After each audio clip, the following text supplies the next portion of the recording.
Arctic circle में एक हवाई जहाज का पायलट बर्फ खोद रहा था, जैसे कोई चित्र बना रहा हो। उसकी वर्दी पर सिर्फ उसका नाम ओवरगार्ड लिखा था। वो इस जगह का इकलौता बचा हुआ इंसान लगता था। काम खत्म करने पर पता चलता है उसने बर्फ में SOS लिखा था। ये दिखाता था वो आर्कटिक के बीच में खो गया था और उसे बचाव चाहिए। लगता है ओवरगार्ड का जहाज टकरा कर गिरा था। इंजन और पंख टूट चुके थे। वो कई दिनों से बर्फ में था और इस ठंडे इलाके में जीवित रहने की कोशिश कर रहा था। खाने के लिए उसने एक मछली पकड़ने का तरीका बनाया था। उसने जमी हुई झील में 3 छेद खोदे जिनमें रस्सी और चारा बंधा था। इससे वो दिन भर खाना पाता था और बर्फ के डिब्बे में मछलियां जमा करता था। खाना खाने के बाद ओवरगार्ड अपना सामान लेता है और पहाड़ पर चढ़ता है। वो आसपास देखता है, शायद कोई खोजी जहाज या हेलीकॉप्टर दिखे। कई दिनों से वो अपनी जगह का नक्शा बना रहा था और एक सिग्नल मशीन से मदद मांगता था। वो मशीन एक हैंडल घुमाने से चलती थी। लाल बत्ती दिखाती थी, सिग्नल जा रहा है। अगर जवाब आता तो हरी बत्ती जलती। जब से जहाज गिरा, ओवरगार्ड घंटों मशीन चलाता था, लेकिन कोई जवाब नहीं मिला। रात होने पर ठंड बढ़ जाती थी। वो जहाज में लौटता और अगले दिन की लड़ाई के लिए ताकत जमा करता।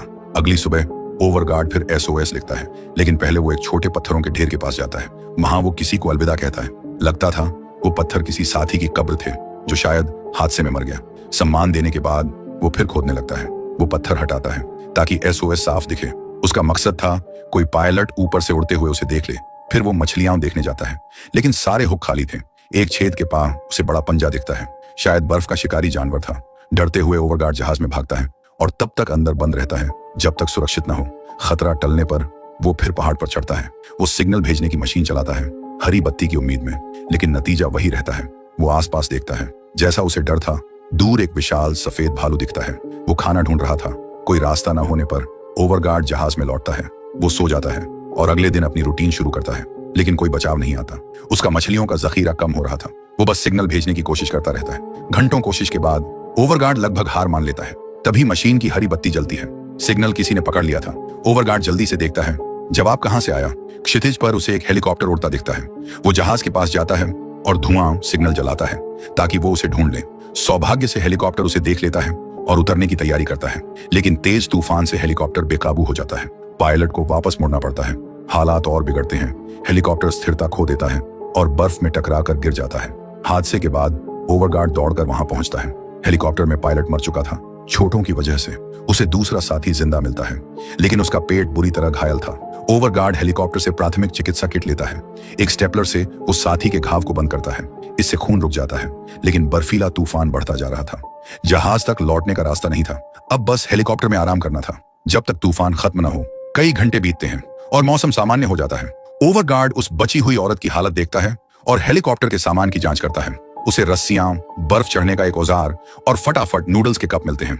कई दिन मछली खाने के बाद वो तुरंत पानी गर्म करके नूडल्स खाता है, लेकिन उसे वक्त बर्बाद नहीं करना था। उसे जहाज पर लौटना था, इससे पहले कि और तूफान आए। हेलीकॉप्टर का पायलट बच नहीं पाया था। ओवरगार्ड उस औरत की चोटों का इलाज करने को तैयार था। वो जितना सामान ले सकता था लेता है। फिर हेलीकॉप्टर पर एक संदेश लिखता है। संदेश कहता है, 2 बचे लोग उस घाटी की ओर गए जहां उनका जहाज गिरा था। उसे उम्मीद थी कोई इसे देखकर उन्हें बचाने आएगा। ओवरगार्ड उस औरत को लेकर अपने जहाज की ओर चलता है। वहां पहुंचकर वो उसका नाम पूछता है, लेकिन औरत उसकी भाषा अच्छे से नहीं समझती। वो बस पायलट कहती है अपने साथी के बारे में जानने के लिए। ओवरगार्ड बताता है पायलट बच नहीं पाया। वो उसे जहाज में इंतजार करने को कहता है। वो फिर हेलीकॉप्टर की जांच करने जाता है।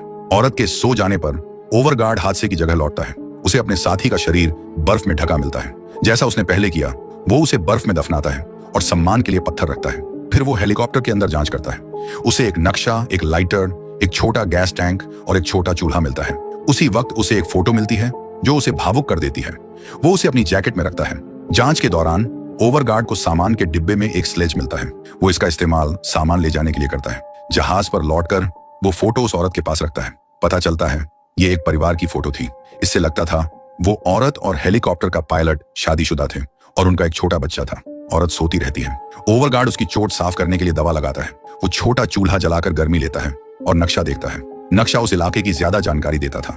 पेन से निशान बनाते हुए ओवरगार्ड को तेज हवा का एहसास होता है। वो मछलियां देखने जाता है। वो खुश हो जाता है जब रस्सी खींचने पर उसे एक बड़ी मछली मिलती है। ये दोनों को खाना देने के लिए काफी थी। वो मछली और नूडल्स से सूप बनाता है। ये दुनिया का सबसे अच्छा खाना नहीं था, लेकिन एक और दिन जीने के लिए काफी था।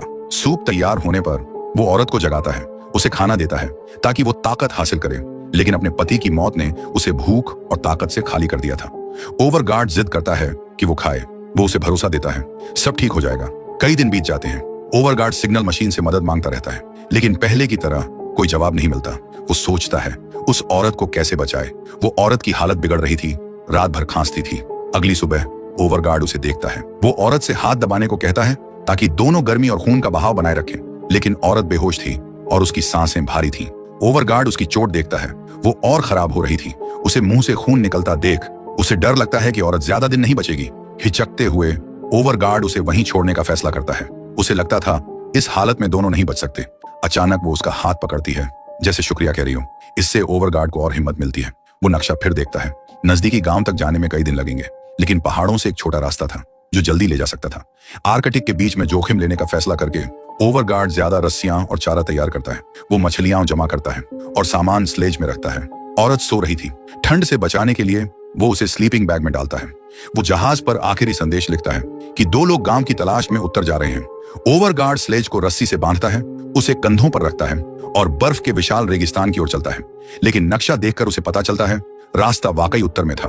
वो जहाज लौटता है, संदेश ठीक करता है और उत्तर की ओर चलता है। मोटी बर्फ से गुजरते हुए वो फिर नक्शा देखता है। मंजिल अभी बहुत दूर थी, फिर भी वो हार नहीं मानता। वो औरत को पानी पिलाता है। कई घंटे बाद दोनों यात्रा का दूसरा हिस्सा पूरा करते हैं, लेकिन रात होने वाली थी। ओवरगार्ड बर्फ खोदकर एक गुफा बनाता है ताकि वो आराम कर सके। वो औरत को खाना पानी देता है। दोनों सो जाते हैं, उम्मीद करते हुए कि कोई सफेद भालू ना आए। सुबह होती है। ओवरगार्ड ज्यादा कपड़े और मास्क पहनता है। एक और तेज तूफान आ रहा था। रास्ते में उसे बर्फ में ढका सामान मिलता है। उसे उम्मीद थी ये किसी बचे हुए का होगा, लेकिन करीब से देखने पर उसे पता चलता है ये उसका अपना सामान था जो उसने पहले अकेले यात्रा करते वक्त छोड़ा था।